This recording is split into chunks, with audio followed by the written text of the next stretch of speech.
आपने जब ओम का नाद किया होगा, नेत्र बंद कर कर आपको ऐसा लगा होगा हमारे दिमाग में कुछ बारीक सा कीड़ा चल रहा,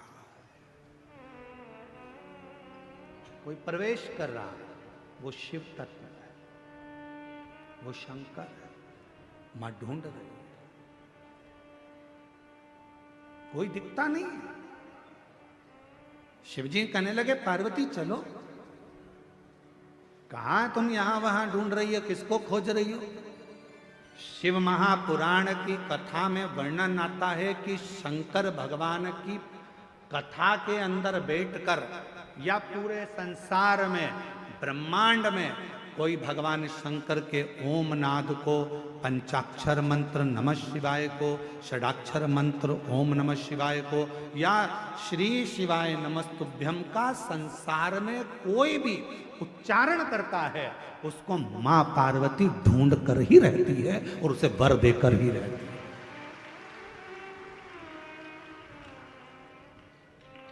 मेरी मां जगत जननी उसको वर प्रदान करती है।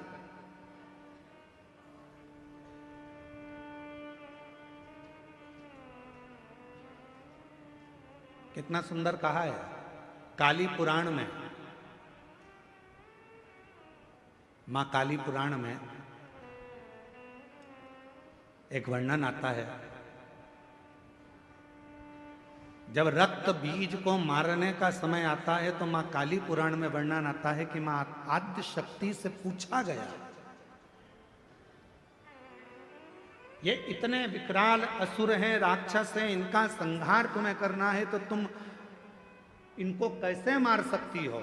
तो मां आद्य शक्ति, काली पुराण में वर्णन आता है कि मां आद्य शक्ति ने कहा, जब मैं किसी एक मंत्र को पकड़ लेती हूं और उस मंत्र का बार बार उच्चारण करती हूं तो वो मंत्र मुझे अंदर से शक्ति प्रदान करता है और रक्त बीज जैसे राक्षस तो यूं ही मर जाते हैं, असुर संहार हो जाता है।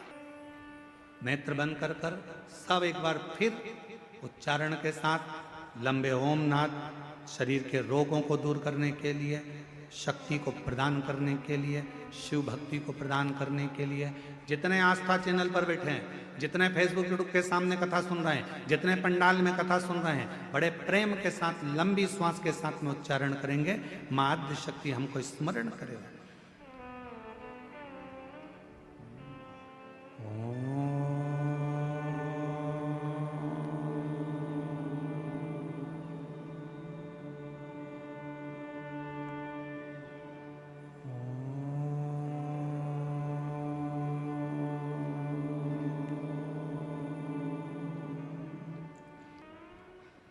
सुख, एक शक्ति, एक बल, एक ऊर्जा भगवान के नाम।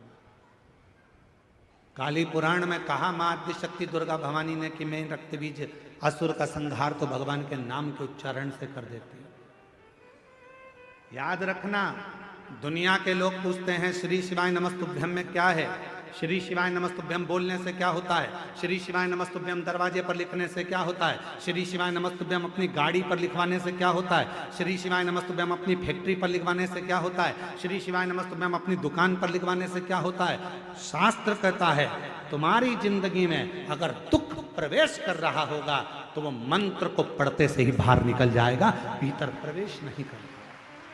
मंत्र में वो बल होता है, मंत्र में वो शक्ति होती है। श्री शिवाय नमस्तुभ्यम,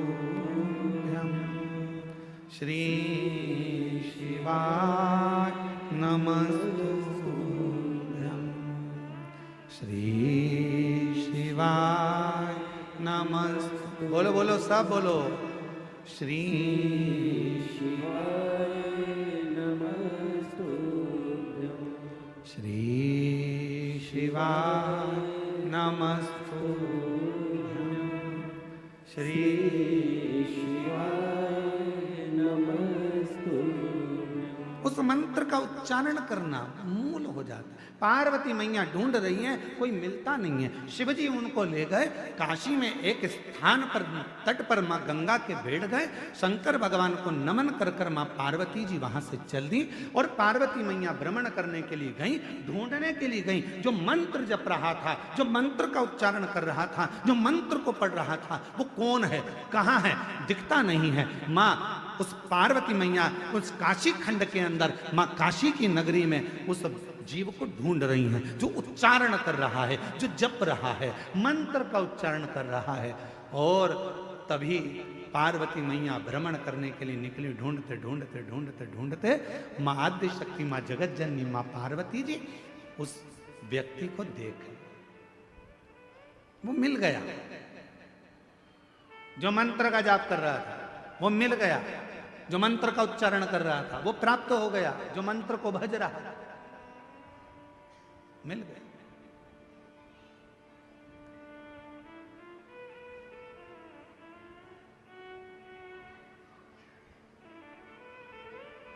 शिव जी से पार्वती जी ने विनय करी, मैंने उसको ढूंढ लिया है जो मंत्र पढ़ रहा था, जो मंत्र का जप कर रहा था, मैंने उसको ढूंढ लिया।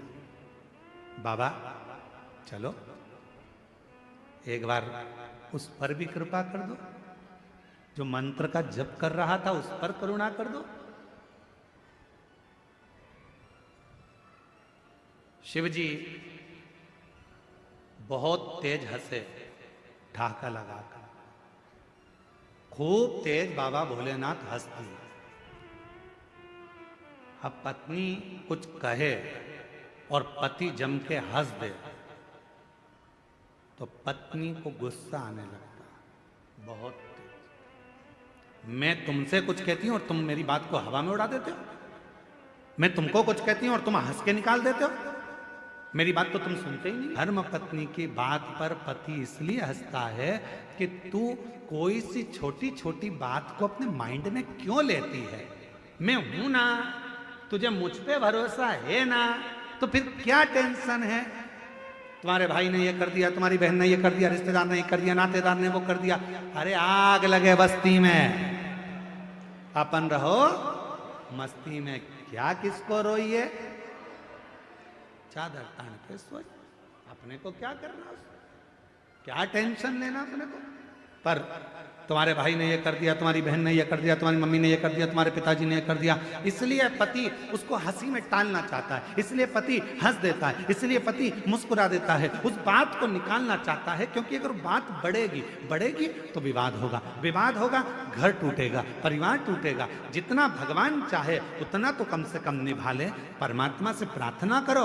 आज के जमाने में भाई भाई, बहन बहन, देवरानी जेठानी, नाते रिश्ते निभते नहीं है। आज के जमाने में लोग मित्र बनाते हैं, उनको निभाने का प्रयास करते हैं, किसी से स्नेह कर लेते हैं, उसको निभाने का प्रयास करते हैं। ईमानदारी से बोलो, जब भाई नहीं निभ रहा, बहन नहीं निभ रही, परिवार नहीं निभ रहा, तो कितने भी रिश्ते बना लो वो कभी निभ नहीं सकते। जो आपस के नहीं निभ रहा है वो दूसरे के क्या निभेंगे। प्रेम की प्राथमिकता।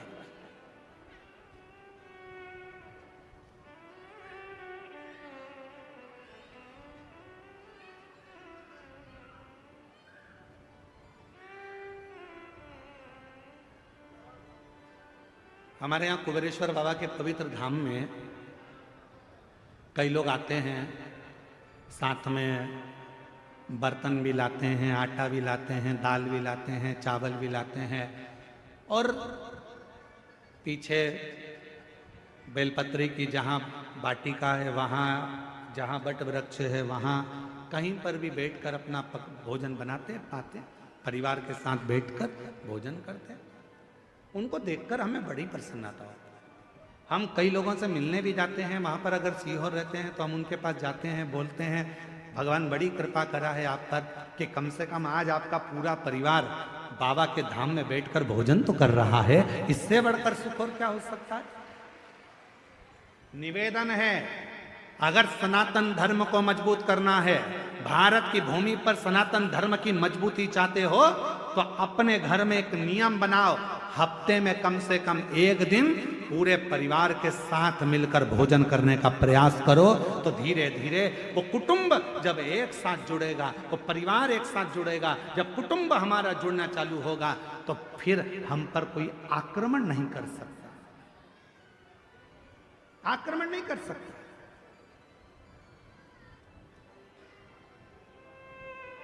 पहले ऐसा नियम था, जिसका बड़ा घर होता था ना, उससे लोग झगड़ा कम करते थे।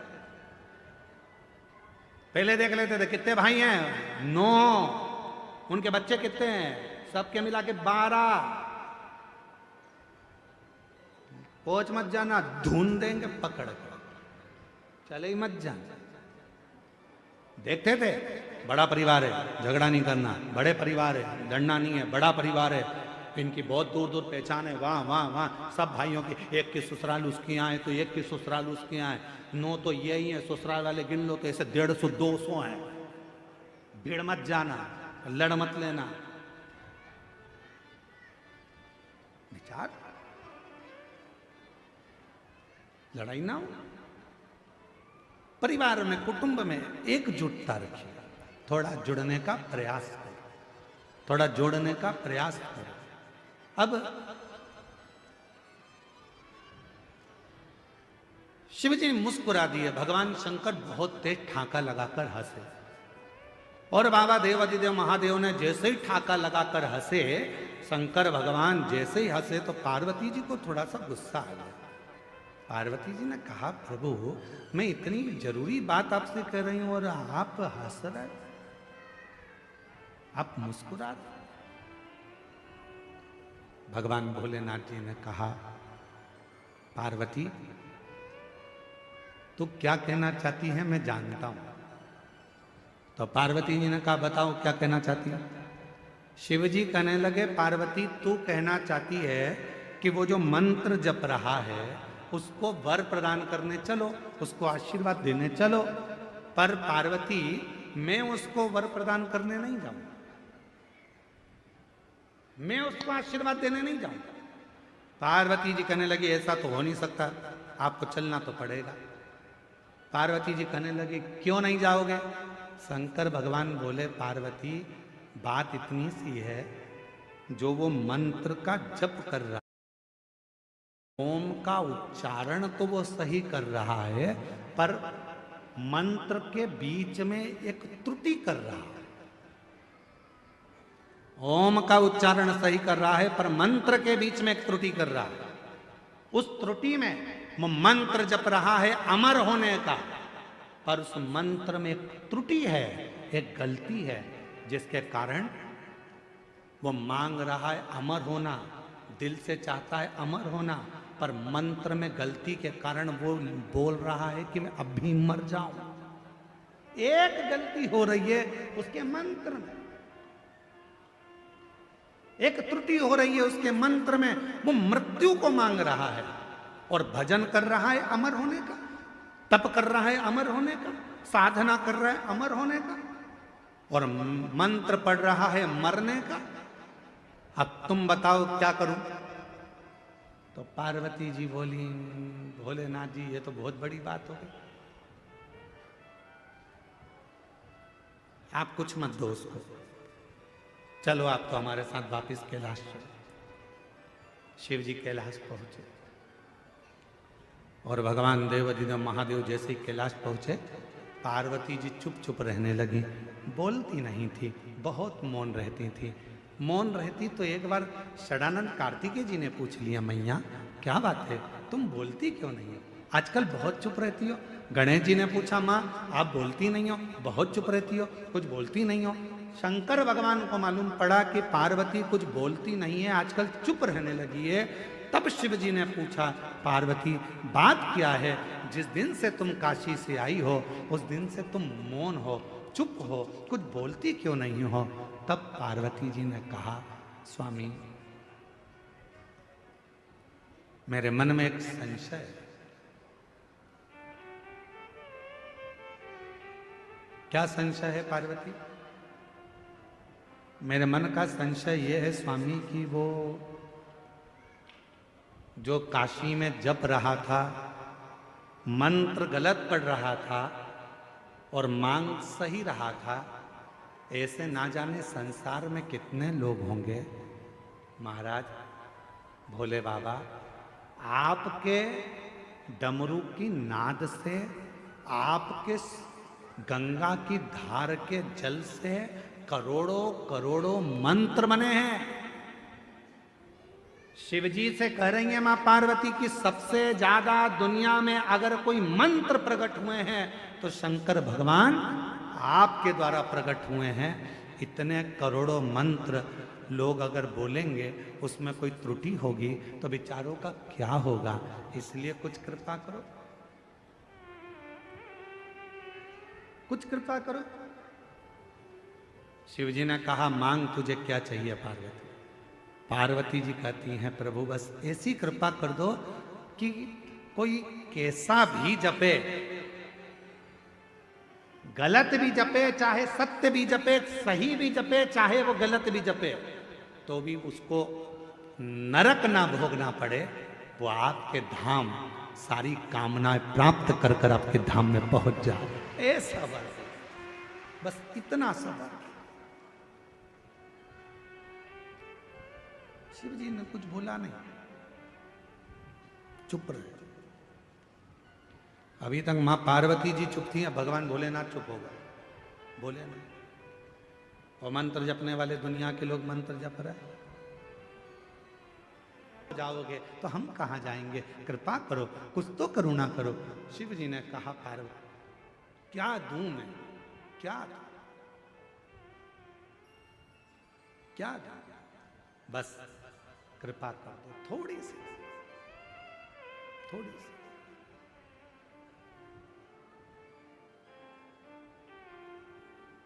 आप तो दयालु हो।